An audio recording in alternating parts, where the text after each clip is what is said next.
Courage to be different and how people earn money from unusual talents. ವಿಭಿನ್ನವಾಗಿರಲು ಹೆಂಗೆ ಧೈರ್ಯ ಮಾಡೋದು, ಆಮೇಲೆ ಆ ವಿಭಿನ್ನ ಟ್ಯಾಲೆಂಟ್ನಿಂದ ಹೆಂಗೆ ದುಡ್ಡು ಗಳಿಸ್ಬೋದು. ಇವತ್ತಿಗೆ ದೊಡ್ಡದಾಗಿ ಕಾಣಿಸೋ ಪ್ರತಿ ಕನಸು ಮೊದಲ ವಿಚಿತ್ರವಾಗಿ ಕಾಣಿಸ್ತಿರ್ತದಂತ. ಇವತ್ತು ನೀವು ಮೆಚ್ಚೋ ಪ್ರತಿಯೊಂದು ಯಶಸ್ಸಿನ ಕಥೆ ಒಂದು ಕಾಲದಾಗ ಅದರ ಬಗ್ಗೆ ಜನ ಗೇಲಿ ಮಾಡ್ತಿದ್ರಂತ.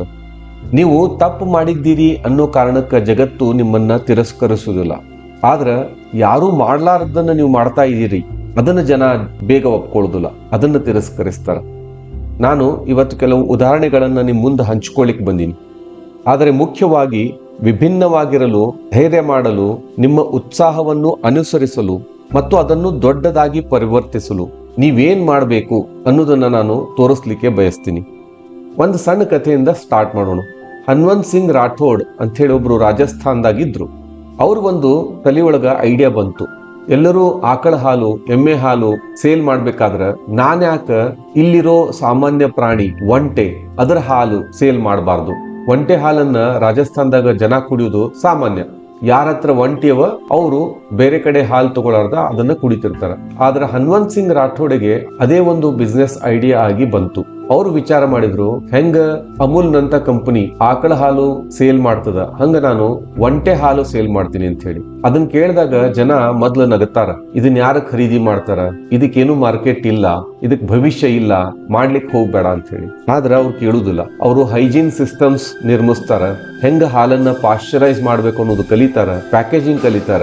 ಡೈರೆಕ್ಟ್ ಆಗಿ ಯಾರತ್ರ ಒಂಟೆ ಅವ ಅವ್ರ ಹತ್ರ ಹೋಗಿ ಆ ಹಾಲನ್ನ ಸೋರ್ಸ್ ಮಾಡ್ತಾರ. ಈಗ ನೀವು ಸಾಮಾನ್ಯವಾಗಿ ನಂದಿನಿ ಮಿಲ್ಕ್, KMF ಹೆಂಗ ಬೇರೆ ಬೇರೆ ಹಳ್ಳಿಯಿಂದ ಹಾಲು ಸಂಗ್ರಹಿಸ್ತದನೋ ಅದೇ ರೀತಿ ಅವರು ಅಲ್ಲಿ ಮಾಡಿ ಆದ್ವಿಕ್ ಫುಡ್ಸ್ ಅನ್ನೋ ಒಂದು ಕಂಪನಿ ಸ್ಟಾರ್ಟ್ ಮಾಡ್ತಾರ. ಈಗ ಒಂಟೆ ಹಾಲು ಸೇಲ್ ಮಾಡೋದಲ್ದನ ಅದರೊಳಗಿನ ಮಾಡಿದ್ದು ಹಾಲಿನ ಚಾಕ್ಲೇಟ್ಗಳು, ಪುಡಿಗಳು, ಸ್ಕಿನ್ ಕೇರ್ ಇಂಥದನ್ನೆಲ್ಲ ಅಂತಾರಾಷ್ಟ್ರೀಯ ಮಟ್ಟಕ್ಕೆ ಅವರು ಮಾರ್ಕೆಟ್ ಮಾಡ್ತಾರ. ಆಮೇಲೆ ಮಲ್ಟಿ ಕ್ರೋರ್ ಬಿಸ್ನೆಸ್ ಅವರು ಎಸ್ಟಾಬ್ಲಿಷ್ ಮಾಡ್ಯಾರ. ಈ ಕಥೆಯಿಂದ ನಿಮ್ಗೆ ಪಾಠ ಸಿಗೋದು ಏನು? ನಿಮ್ಮ ಕಲ್ಪನೆ ಹೆಚ್ಚಿನ ಜನರಿಗೆ ಮೂರ್ಖತನ ಅಂತ ಅನ್ಸಿದ್ರ ನೀವೇನೋ ಒಂದು ಅಪರೂಪದ ಕಲ್ಪನೆ ಮಾಡ್ಕೊಂಡಿದ್ದೀರಿ ಅಂತನ ಅರ್ಥ. ಎರಡನೇ ಕಥೆ ನೋಡ್ರಿ. ಸುಹಾನಿ ಶಾ ಅಂತ ಹೇಳಿ ಅವಳು ತನ್ನ 7ನೇ ವರ್ಷ ಇದ್ದಾಗ ಸ್ಕೂಲ್ ಬಿಟ್ಲು. ಯಾಕೆ ಬಿಟ್ಲು? ಆಕಿಗೆ ಜಾದೂ ಕಲಿಬೇಕಾಗಿತ್ತು. ಹಾಗಂತ ಹೇಳಿ ಅವಳಪ್ಪ ಜಾದೂಗರ್ ಏನಿರ್ಲಿಲ್ಲ, ಮನಿ ಒಳಗೆ ಯಾರು ಮ್ಯಾಜಿಕ್ ಮಾಡ್ತಿರ್ಲಿಲ್ಲ. ಆದ್ರೆ ಅಕ್ಕಿ ತಲೆಯಾಗ ಬಂತು ನಾನು ಜಾದೂ ಕಲಿಬೇಕು ಅಂತ ಹೇಳಿ. ಜನ ಹೇಳ್ತಾರ ನಿಮ್ ತಂದೆನೂ ಮ್ಯಾಜಿಷಿಯನ್ ಅಲ್ಲ, ನೀನ್ ಕಲಿತ್ರ ನಿನಗೆ ಮುಂದ ಭವಿಷ್ಯ ಇಲ್ಲ, ಯಾಕೆ ಸ್ಕೂಲ್ ಬಿಡ್ತಿ, ಸ್ಕೂಲ್ ಕಲಿ, ಯಾವ್ದಾದ್ರು ಒಂದು ನೌಕರಿ ಮಾಡು ಅಂತ ಹೇಳ್ತಾರ. ಆದ್ರೆ ಅಕ್ಕಿ ಮಾತು ಕೇಳುದಿಲ್ಲ. ಆಕಿ ತನ್ನ ಪ್ಯಾಷನ್ ಜಾದೂ ಕಲಿಯೋದು ಕಂಟಿನ್ಯೂ ಮಾಡ್ತಾಳ ಸ್ಕೂಲ್ ಬಿಟ್ಟು. ಎಷ್ಟರ ಮಟ್ಟಿಗೆ ಅಂತಂದ್ರ ಅವಳು ತನ್ನ 7ನೇ ವಯಸ್ಸಿಗೆ ತನ್ನ ಫಸ್ಟ್ ಸ್ಟೇಜ್ ಶೋ ಕೊಡ್ತಾಳ ಅಹಮದಾಬಾದ್ನಾಗ. ಅದನ್ನ ಸುಮಾರು ಜನ ನೋಡಿ ಮೆಚ್ಕೋತಾರ. ಹಿಂಗ ಅದನ್ನ ಕಂಟಿನ್ಯೂ ಮಾಡ್ಕೊಂಡು ಆ ವಿದ್ಯೆ ಕಲಿತಾ ಈಗ ಲಕ್ಷಾಂತರ ಜನರ ಮುಂದೆ ಅವಳು ತನ್ನ ಮ್ಯಾಜಿಕ್ ಶೋ ಏರ್ಪಾಡು ಮಾಡ್ತಾಳ. ಮ್ಯಾಜಿಕ್ ಶೋಗಿಂತಾನು ಜಾಸ್ತಿ ಮೆಂಟಲಿಸಂ ಅಂತ ಹೇಳ್ತಾರ, ಅಂದ್ರ ಮೈಂಡ್ ರೀಡಿಂಗು, ಜನರ ಮನಸ್ನಾಗ ಏನದ ಅದನ್ನ ಅರ್ಥಕೊಳ್ಳೋದು, ಅದನ್ನ ಒಂದು ಆಟವಾಗಿ ಅದನ್ನ ಶೋ ಅಂತ ಹೇಳಿ ಪ್ರೆಸೆಂಟ್ ಮಾಡೋದು. ಆಮೇಲೆ ಯಾರಿಗೆ ಮಾನಸಿಕ ಭ್ರಮೆಗಳಿರ್ತಾವ, ಮಾನಸಿಕ ಕಾಯಿಲೆ ಇರ್ತಾವ, ಅದನ್ನ ಟ್ರೀಟ್ ಮಾಡೋದು. ಇದನ್ನೆಲ್ಲ ಮಾಡ್ಲಿಕ್ಕೆ ಸ್ಟಾರ್ಟ್ ಮಾಡಿದ್ಲು. ಸ್ಕೂಲಿಗೆ ಹೋಗದೆ ಇದ್ರು ಎಕ್ಸಲೆಂಟ್ ಇಂಗ್ಲಿಷ್ ಮಾತಾಡ್ತಾಳ. ಆಕೆಗೆ ಬಿಸ್ನೆಸ್ ಹೆಂಗ್ ಮಾಡೋದು ಗೊತ್ತದ. ಹಿಪ್ನೋಥೆರಪಿ ಮಾಡ್ತಾಳ, ಕ್ಲಿನಿಕಲ್ ಥೆರಪಿ ಮಾಡ್ತಾಳ, ಮೈಂಡ್ ಕೇರ್ ಇಂಥದನ್ನೆಲ್ಲ ಅವಳು ಬಿಸ್ನೆಸ್ ಸ್ಟಾರ್ಟ್ ಮಾಡಿ ಆಮೇಲೆ ಯೂಟ್ಯೂಬ್ ವಿಡಿಯೋ ಮಾಡ್ತಾಳ. ದೊಡ್ಡ ದೊಡ್ಡ ಸೆಲೆಬ್ರಿಟಿಗೆ ಇಂಟರ್ವ್ಯೂ ಮಾಡಿ ಅವ್ರ ಮೈಂಡ್ ನಾಗ ಏನಿದೆ ಅದನ್ನ ರೀಡ್ ಮಾಡಿ ಹೇಳ್ತಾಳ. ಸೊ ಇಷ್ಟೆಲ್ಲ ಮಾಡೋದ್ರಿಂದ ಆಕೆಗೆ 2025 ಒಳಗ ಇಟಲಿ ಒಳಗ ದ ಗ್ರೇಟೆಸ್ಟ್ ಮ್ಯಾಜಿಕ್ ಕ್ರಿಯೇಟರ್ ಅಂತ ಹೇಳಿ ಒಂದು ಅವಾರ್ಡು ಸಿಕ್ತು. ಅವಳ ನೆಟ್ವರ್ತ್ ಅರೌಂಡ್ 10 ಕೋಟಿಗಿಂತ ಜಾಸ್ತಿ ಇದೆ. ಇದನ್ನೆಲ್ಲ ಅವಳು ಬರೇ ಜಾದೂ ಕಲ್ತ ಮಾಡಿದ್ದು. ಆರ್ಡಿನರಿ ಸ್ಕೂಲಿಗೆ ಹೋಗಿ ಎಲ್ಲರಂಗ ನೌಕರಿ ಮಾಡಿದ್ರೆ ಬಹುಶಃ ಅವಳಿಗೆ ಇಷ್ಟು ಹೆಸರು ಬರ್ತಿರ್ಲಿಲ್ಲ, ಇಷ್ಟು ದುಡ್ಡು ಬರ್ತಿರ್ಲಿಲ್ಲ. ಆದ್ರೆ ಅವಳು ಡಿಫ್ರೆಂಟ್ ಆಗಿದ್ರು. ತನ್ನ ಪ್ಯಾಷನ್ ಅನ್ನ ಫಾಲೋ ಮಾಡಿ ಈಗ ಯುನೀಕ್ ಟ್ಯಾಲೆಂಟ್ ಅನ್ನ ಉಪಯೋಗಿಸ್ಕೊಂಡು ಹೆಸರುವಾಸಿ ಆಗ್ಯಾಳ. ಇದರಿಂದ ಪಾಠ ಏನು ಅಂದ್ರೆ, ನೀವು ಸಣ್ಣಂದಿರ್ತ ಏನೋ ಒಂದು ವಿಚಾರ ಮಾಡ್ತಿರ್ತೀರಿ, ಅದೊಂದು ಗೀಳ್ ಹಚ್ಕೋತೀರಿ. ಆದ್ರೆ ದೊಡ್ಡವರಾದ್ಮೇಲೆ ಅದನ್ನ ಕಂಟಿನ್ಯೂ ಮಾಡಿದ್ರೆ ಅದೊಂದು ಸೂಪರ್ ಪವರ್ನು ಆಗ್ಬಹುದು ಅಂತೇಳಿ. ಸುಧಾ ಚಂದ್ರನ್ ಅವರು ಮೊದ್ಲು ಡಾನ್ಸರ್ ಇದ್ರು. ಆದ್ರೆ ಅವರು ಒಂದು ಆಕ್ಸಿಡೆಂಟ್ ಒಳಗ ನಮ್ ಕಾಲ್ ಕಳ್ಕೋತಾರ. ಒಂದು ಆರ್ಟಿಫಿಷಿಯಲ್ ಕಾಲ್ ಅವ್ರಿಗೆ ಕೂಡಿಸ್ತಾರ. ಅವ್ರಿಗೆ ಜನ ಹೇಳ್ತಾರ ಇನ್ಮೇಲೆ ನಿನಗೆ ಡಾನ್ಸ್ ಮಾಡ್ಲಿಕ್ಕೆ ಆಗುದಿಲ್ಲ ಅಂತ ಹೇಳಿ. ಆದ್ರೆ ಅವರು ಅದಕ್ಕೆ ಕೊರಕೋತ ಮನಿ ಒಳಗ ಕುತ್ಕೋದಿಲ್ಲ. ಆರ್ಟಿಫಿಷಿಯಲ್ ಕಾಲ್ ಹಿಡ್ಕೊಂಡನ ಡಾನ್ಸ್ ಮಾಡ್ಲಿಕ್ಕೆ ಸ್ಟಾರ್ಟ್ ಮಾಡ್ತಾರ. ನಮ್ಮ ಸ್ಕೂಲು ಮಾಡ್ತಾರ, ಬಹಳಷ್ಟು ಪ್ರದರ್ಶನನೂ ಕೊಡ್ತಾರ, ಒಂದು ಹೊಸ ಟೆಕ್ನಿಕ್ ಡೆವಲಪ್ ಮಾಡ್ತಾರ. ಸೊ ಈಗ ಇಡೀ ವಿಶ್ವದಾಗ ಅವರು ಫೇಮಸ್ ಡ್ಯಾನ್ಸರ್. ಇನ್ಫ್ಯಾಕ್ಟ್ ಅವ್ರಿಗೆ ಕಾಲ್ ಚಲೋ ಇದ್ದಾಗ ಏನ್ ಡಾನ್ಸ್ ಮಾಡ್ತಿದ್ರು ಅವ್ರಿಗೆ ಜಾಸ್ತಿ ಜನ ಗುರುತಿಸ್ಲಿಲ್ಲ. ಆರ್ಟಿಫಿಷಿಯಲ್ ಕಾಲಿಂದ ಡಾನ್ಸ್ ಮಾಡುದು ಸ್ಟಾರ್ಟ್ ಮಾಡಿದ್ಮೇಲೆ ಜಾಸ್ತಿ ಜನ ಗುರುತಿಸ್ಯಾರ. ಅವ್ರು ಆರ್ಟಿಫಿಷಿಯಲ್ ಕಾಲ್ ಇಟ್ಕೊಂಡು ಡಾನ್ಸ್ ಮಾಡ್ತಾರ ಅಂತ ಹೇಳಿ ಅವ್ರ ಮೇಲಿನ ಅನುಕಂಪ ಅಲ್ಲ, ಆದ್ರೆ ಅವ್ರ ಮೇಲಿನ ಹೆಮ್ಮೆಗೆ ಗೊತ್ತು ಹೋಗುದಿಲ್ಲ ಅವ್ರ ಆರ್ಟಿಫಿಷಿಯಲ್ ಕಾಲ್ ಅದ ಅಂತ ಹೇಳಿ. ಆದ್ರೆ ಈ ಕತಿ ಏನ್ ಪಾಠ ಹೇಳ್ತದಂತಂದ್ರ ಡಿಟರ್ಮಿನೇಷನ್ ಇರ್ಬೇಕು. ನನ್ ಕಾಲಿಲ್ಲ ಅಂತ ಹೇಳಿ ನಾನು ಅಳ್ಕೋತ ಮನಿ ಒಳಗ್ ಕೂಡ್ತೀನಿ ಅನ್ನೋ ನೆಗೆಟಿವ್ ಮೈಂಡ್ ಸೆಟ್ ಇರಬಾರ್ದು. ನಾನು ಮಾಡಿ ತೋರಿಸ್ತೀನಿ, ನಾನು ಯಾರಿಗೂ ಕಡಿಮೆ ಇಲ್ಲ, ನಾನು ಡಿಫ್ರೆಂಟ್ ಆಗಿದ್ದೀನಿ ಅನ್ನೋ ಒಂದು ಚಾಲೆಂಜ್ ತಗೊಂಡು ಮುಂದುವರಿಬೇಕು. ನೀವು ಡಿಫ್ರೆಂಟ್ ಆಗಿರ್ಲಿಕ್ಕೆ ಹೆಂಗ ಧೈರ್ಯ ಮಾಡಬಹುದು, ಹೆಂಗ ನಿಮ್ಮ ಪ್ಯಾಷನ್ ಅನ್ನ ಮುಂದುವರ್ಸ್ಕೊಂಡು ಹೋಗ್ಬಹುದು. ಒಂದು ಖರೆ ಮಾತು ಒಪ್ಕೊಳ್ರಿ, ಯಾರು ಈಸಿಲಿ ನಿಮ್ಮ ಪ್ಯಾಷನ್ ಅನ್ನ ಬರಮಾಡ್ಕೋದಿಲ್ಲ, ಅವ್ರು ವಿರೋಧಿಸ್ತಾರ. ಆ ವಿರೋಧಕ್ಕೆ ನೀವು ರೆಡಿ ಇರಬೇಕು. ನಿಮ್ಮ ಕುಟುಂಬ ವಿರೋಧಿಸಬಹುದು, ನಿಮ್ಮ ಸ್ನೇಹಿತರು ಅನುಮಾನಿಸಬಹುದು, ಆಮೇಲೆ ಸಮಾಜ ನಗಬಹುದು. ಆದ್ರೆ ಅದು ಹಂಗಾಗ್ತದ ಅಂತ ಹೇಳಿ ನೀವೇನೋ ತಪ್ಪು ಮಾಡ್ತಾ ಇದೀರಿ ಅಂತ ಹೇಳಿ ಅನ್ಕೋಬೇಡ್ರಿ. ನಿಮ್ಮ ಕನಸು ಅವರ ಇಮ್ಯಾಜಿನೇಷನ್ ಗಿಂತ ದೊಡ್ಡದ. ನೀವು ಅವ್ರ ಅಪ್ರೂವಲ್ ಅನ್ನು ಬಯಸಿದ್ರೆ ನಿಮ್ಮ ಧೈರ್ಯ ಕಡಿಮೆ ಆಗ್ತದೆ. ನಿಮ್ಮ ಒಳಗೆ ಒಂದು ಆತ್ಮವಿಶ್ವಾಸ ಇದ್ರೆ ಯಾರ್ದ ಅಪ್ರೂವಲ್ ಕಾಯ್ದನ ನೀವು ಮುಂದುವರಿಬಹುದು. ಜಾಸ್ತಿ ಜನ ಇಮೋಷನಲ್ ಆಗಿ ವಿಚಾರ ಮಾಡ್ತಾರೆ. ನಾ ಫೇಲ್ ಆದ್ರೆ ಏನು, ಜನ ಏನ್ ಅನ್ಕೋತಾರ, ಇದು ಕೆಲಸ ಮಾಡದೇ ಇದ್ರೆ ಹೆಂಗ ಅಂತೆಲ್ಲ. ಆದ್ರೆ ವಿಭಿನ್ನವಾಗಿ ಯಾರು ಧೈರ್ಯ ಮಾಡ್ತಾರ ಅವರು ಸ್ವತಂತ್ರವಾಗಿ ವಿಚಾರ ಮಾಡ್ತಾರೆ. ನಾನು ಯಾವ ಪ್ರಾಬ್ಲಮ್ ಸಾಲ್ವ್ ಮಾಡಬಹುದು, ನಾನು ಯಾವ ಸ್ಕಿಲ್ ಅನ್ನ ಕರಗತ ಮಾಡ್ಕೋಬಹುದು, ಇನ್ನು ನಾನು ನೆಕ್ಸ್ಟ್ 10 ವರ್ಷಕ್ಕೆ ನಾನು ಜಗತ್ತಿಗೆ ಏನು ಕೊಡಬಲ್ಲೆ, ಏನ್ ಡಿಫ್ರೆಂಟ್ ಆಗಿ ಅವ್ರಿಗೆ ಹೆಲ್ಪ್ ಮಾಡಬಲ್ಲೆ. ಈ ರೀತಿ ಸ್ವತಂತ್ರ ಚಿಂತನೆ ಇಮೋಷನಲ್ ಥಿಂಕಿಂಗ್ ಗಿಂತ ಭಿನ್ನವಾಗದ. ಅದನ್ನ ನೀವು ಅಳವಡಿಸ್ಕೋಬೇಕು. ನಿಮ್ಮ ಎಕ್ಸ್ಪೀರಿಯನ್ಸ್ ಒಳಗ ಏನು ಮಾಡ್ಲಿಕ್ಕೆ ನಿಮ್ಗೆ ಬಹಳ ಉತ್ಸಾಹ ಅದ ಅದನ್ನ ಆರಿಸ್ಕೊಳ್ರಿ. ಉತ್ಸಾಹ ಅಂದ್ರ ಇದನ್ನ ನಂಗೆ ಮಾಡ್ಲಿಕ್ಕೆ ಸೇರ್ತದ, ಇದನ್ನ ಮಾಡ್ಬೇಕಾದ್ರೆ ನಂಗೆ ಟೈಮ್ ಹೋಗಿದ್ದ ಗೊತ್ತಾಗುದಿಲ್ಲ, ಇದನ್ನ ಮಾಡ್ಲಿಕ್ಕೆ ನಾನು ಯಾರ ಜೊತೆನೂ ಹೋರಾಡ್ಲಿಕ್ಕೆ ಸಿದ್ಧಿದ್ದೀನಿ, ಇದನ್ನ ಮಾಡ್ತಿರ್ಲಿಕ್ಕೆ ಯಾರು ಹೊಗಳದೇ ಇದ್ರು ಇದನ್ನ ನಾನು ಕಂಟಿನ್ಯೂ ಮಾಡ್ತೀನಿ. ಅದು ನಮ್ಮ ನಿಜವಾದ ಉತ್ಸಾಹ. ಜನ ನಿಮ್ಮನ್ನ ನಿರ್ಲಕ್ಷಿಸಲು ಸಾಧ್ಯವಾಗಬಾರದು. ಅಷ್ಟು ನಿಮ್ಮ ಪ್ರತಿಭೆಯನ್ನ ಬಲಪಡಿಸ್ಕೊಳ್ರಿ.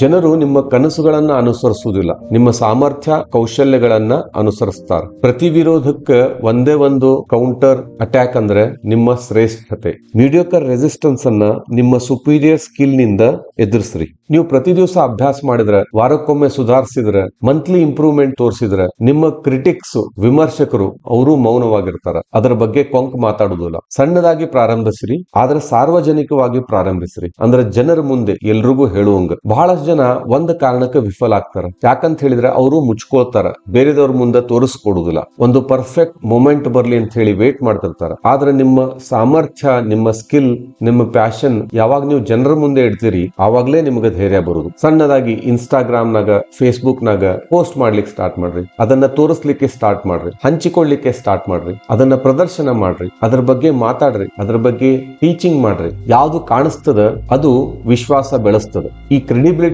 ಏನು ಬರ್ತದ ವಿಶ್ವಾಸದಿಂದ, ಅದು ಒಂದು ಅಪಾರ್ಚುನಿಟಿಯನ್ನ ನಿರ್ಮಿಸ್ತದೆ. ನೀವು ನಿಮ್ಮ ಸ್ವಂತ ವ್ಯವಸ್ಥೆಯನ್ನ ನಿರ್ಮಿಸಿರಿ, ಬೇರೆಯವರ ಕನಸಲ್ಲ. ಜನರ ನಿರೀಕ್ಷೆಗಳಿಗೆ ನೀವು ಹೊಂದಿಕೊಳ್ಳಿಕ್ಕೆ ಪ್ರಯತ್ನ ಪಟ್ರ ನೀವು ಕುಗ್ಗುತ್ತೀರಿ. ನೀವು ನಿಮ್ಮ ಸ್ವಂತ ಸಿಸ್ಟಮ್ ಅನ್ನ ಬೆಳೆಸಿದ್ರ ನೀವು ಬೆಳಿತೀರಿ. ನಿಮ್ಮ ಸಿಸ್ಟಮ್ ಯಾವ ರೀತಿ ಇರಬೇಕು ಅಂದ್ರೆ, ಒಂದು ವೀಕ್ಲಿ ಟೈಮ್ ಟೇಬಲ್, ಒಂದು ಶಿಸ್ತಿನ ದಿನಚರಿ, ಒಂದು ಪ್ರಾಕ್ಟೀಸ್ ಮಾಡೋ calendar, monthly learning goals, mentor, ಆಮೇಲೆ ನಿಮ್ಮ ಜೊತೆ ಮಾಡುವಂತವ್ರು, ಅಂಥವ್ರ ಗ್ರೂಪ್ ಬೆಳೆಸ್ಕೋರಿ. ಈ ರೀತಿ ಸಿಸ್ಟಮ್ ಅನ್ನ ನೀವು ನಿರ್ಮಿಸ್ಕೊಂಡ್ರ ಅದು ಸ್ಪೀಡ್ ಕೊಡ್ತದ, ಆಮೇಲೆ ತನ್ನಿಂತಾನೆ ಕೆಲಸ ಆಗೋಂಗ ಸಾಧ್ಯ ಆಗ್ತದ. ಆ ಸ್ಪೀಡ್ ಏನನ್ನೋದ ಅದು ಮ್ಯಾಜಿಕ್ ಅನ್ನ ಕ್ರಿಯೇಟ್ ಮಾಡ್ತದ.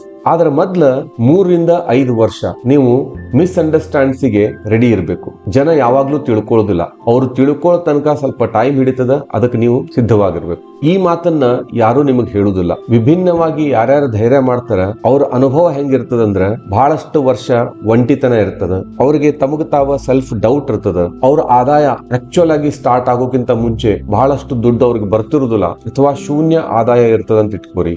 ಬಹಳಷ್ಟು ವರ್ಷ ಸೈಲೆಂಟ್ ಆಗಿ ಕಠಿಣ ಪರಿಶ್ರಮ ಅವ್ರು ಪಡ್ಬೇಕಾಗ್ತದ. ನೀವ್ ಯಾವಾಗ ನಿಮ್ಮ ಪರ್ವತದ ತುದಿಯನ್ನ ತಲುಪ್ತೀರಿ ಅವಾಗ ಮಾತ್ರ ಜನ ನೋಡ್ಲಿಕ್ಕೆ ಸ್ಟಾರ್ಟ್ ಮಾಡ್ತಾರ. ಆದ್ರ ಆ ಪರ್ವತನ ಹತ್ತಕ್ಕಿಂತ ಮುಂಚೆ ಇರೋ ಶ್ರಮ, ಕಷ್ಟ ಅದನ್ನ ಯಾರು ನೋಡುದಿಲ್ಲ.